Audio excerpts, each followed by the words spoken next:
Good morning all. Today we are going to see chapter on demography.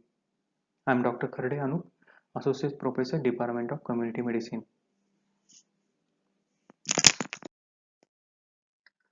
The objective of the today's lectures are, so at the end of this lecture, you should able to define a demography, you should able to explain the demographic cycle, and you should able to calculate and enumerate important demographic measurements. So what is demography? By definition, it is a scientific study of human population in relation to its size, composition, and distribution. So what does it mean? So size means the absolute number of person in defined area. Composition means these are the characteristic of the population in terms of age, gender, religion, caste, education, occupation, etc. And the distribution means it is the spread of population in different geographical areas or urban rural areas or industrialized non-industrialized area, etc. So in demography we do the scientific study of the population in terms of size, that is absolute number, in terms of composition, that is the characteristic of the population, and in terms of distribution, that is the spread of the population. Demographic cycle. Demographic cycle describes the stages through which the population is likely to go over a period of time, usually in decades. So by studying the demographic cycle, we come to know that how the population has grown over a period of time, and this period is usually in a decades. There are 5 stages of demographic cycle, and you should remember that a population can be in any one phase at a given time. Let's see the phases of demographic cycle one by one. The first phase is called as high stationary phase. Here the both crude birth rate, that is CBR, and a crude death rate, that is CDR, are high. Both are almost same. That's why the population remains stationary at the higher side. India was in this stage in 1901 to 1911. That time crude birth rate was 48.1 and the crude death rate was 47.2. Next phase is early expanding, that is second phase, and it is characterized by both CBR and CDR are high. There is a reduction in the CDR as compared to the phase 1 and the population in increase phase.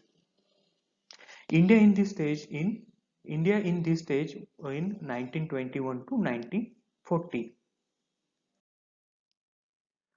Next stage is late expanding, that is third phase, and it is characteristic by both the CBR and the CDR are high. But there is a reduction in the CDR and the CBR as compared to the second phase. So the population is increasing. So India is currently in late expanding stage, and this could be your MCQ. Next stage is low stationary phase, that is fourth phase, and it is characteristic by both the CBR and the CDR are low. So there is a reduction in the CDR and the CBR compared to the third phase, and the difference between the CBR and the CDR are narrow. The Poland was in this stage in 2005 to 2010. And the last phase of demographic cycle, it is called as declining phase, that is fifth phase, and it is characterized by CDR is more than CBR. So death rate is more than birth rate and result into the decline in the population. So we were in this stage in 1911 to 21, and this year is also called as year of big divide. Hungary and Romania are in this phase now. Let's see what are the common demographic measurements. These are population size, age and gender distribution, sex ratio, population density, urbanization, literacy, and the life expectancy. All these measures are helped to describe the population. So the population size means these are the absolute number of people living in a defined geographical area. So these are the net result of total birth, dates, immigration and migration. And the information regarding the absolute number or the population size can be obtained from the census. So this is the line graph showing the population of India since 1901 to 2011, and this graph showing the upward trend of population. Next measure is age and gender wise breakup. So we can also study the age and gender composition of the population using a population pyramid. The population pyramid, it is a graphical presentation of horizontal bars separate for the genders. Here we take the youngest age group at the bottom and each group of 5 years of age group. There are four types of population pyramid. Let's see one by one. First is expanding pyramid. This type of pyramid looks like a normal shape or a normal curve, and it is due to the result of high birth rate resulting into the wider bottom. Also, there is a high death rate at each age group resulting in the rapid fall at each higher age group. And also there is a characteristic of short life expectancy of this kind of population. So second type of population pyramid, it looks like a triangle. Here the decline in the CBR resulting in the narrow base compared to the expanding one. The death rate decline especially in the young person, and also there is a slightly increasing the life expectancy compared to the previous type of pyramid. Next type of population pyramid, it is result of low stationary phase of demographic cycle. There is a very small difference in the number of children and a young adult. Also, there is a high life expectancy, and there is an increase in the old group people.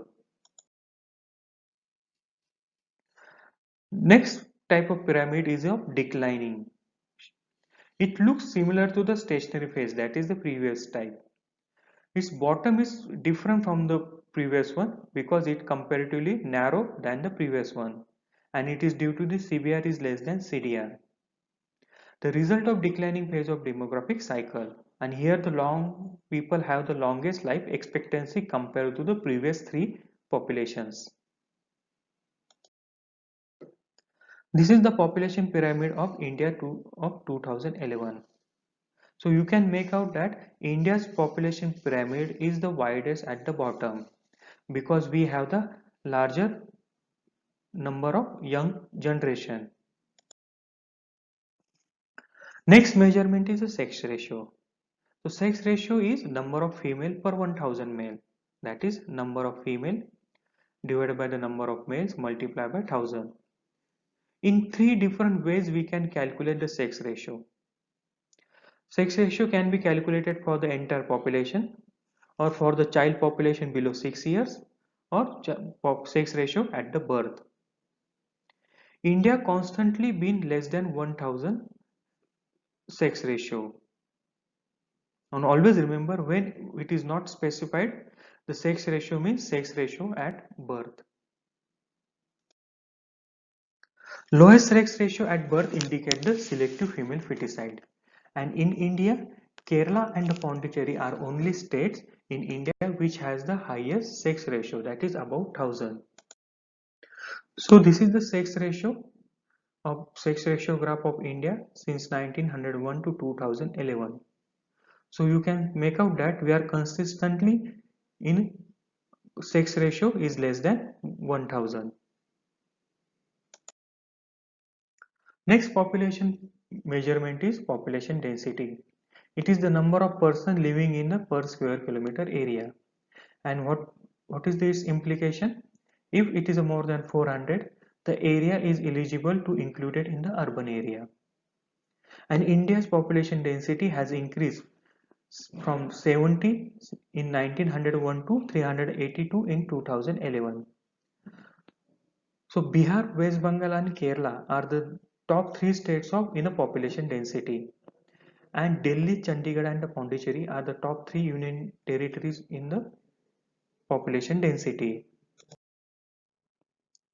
Next measurement is urbanization. So these are the following criteria to label a particular area as a urban. At least the 70% of adult working population of that area should engage in non-agriculture occupation.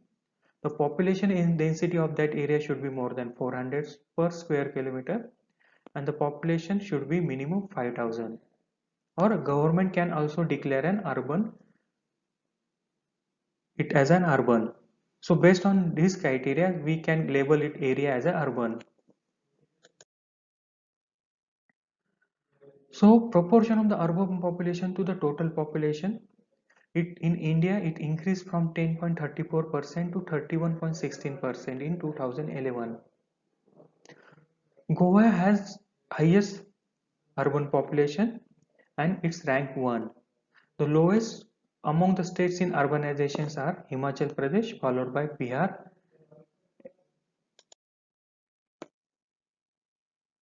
Next is there are two different processes by which urbanization occur. First is called as population concentration. Here the population is increased by natural growth, that is birth. Second is by occupational diversification. Here the people from the rural area migrate to the areas where there is employment opportunities. And industrialization act as a catalyst. Next measurement is literacy. By definition, a person who can read and write in any one of the language is considered as a literate. From 2001 census, we have added that any person who are aged 7 years and above who can read and write in any of the Indian language is considered to be illiterate. So what does mean by crude literacy rate? Crude literacy rate means when the denominator is of entire population. And the literacy rate is also included for the calculation of the Human Development Index. So this is the trend of literacy in India since 1951 to 2011. So both the trend of literacy in male and the female showing upward trend. So Kerala and the Lakshadweep has the highest literacy rate comparatively all other states. Last measure of demography is the life expectancy. It is an average years lived by a cohort presuming it experiences age and gender specific mortality. So by considering the specific age and gender specific mortality, these are the average years lived by a person.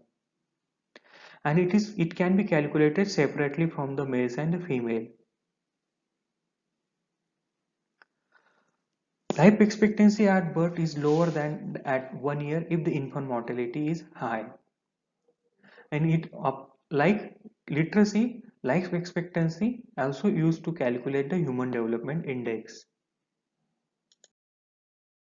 So this is the graph showing the life expectancy since 1960 to 2009. So in 1960, the life expectancy for the male was around 43.3 years, female was 41.5 years, and the male was 42.5 years. And since up to 2009, it has increased up to 60 for each group. So in summary, demographic means it is the scientific study of the population, and this study consists of absolute number of the people, distribution of the people, and the composition of the people. Demography cycle has a 5 phases, and the population can be in any one of the phase at a given time, and the birth rate and the death rate decide the phase. Population pyramid is a presentation of population size in horizontal bars. By studying the population pyramid, we can get a lot of information. We have also seen there are different demographic measurements, and these are related to its size, composition, and the distribution of the population. So these are for the reference, further references for the reading. Thank you.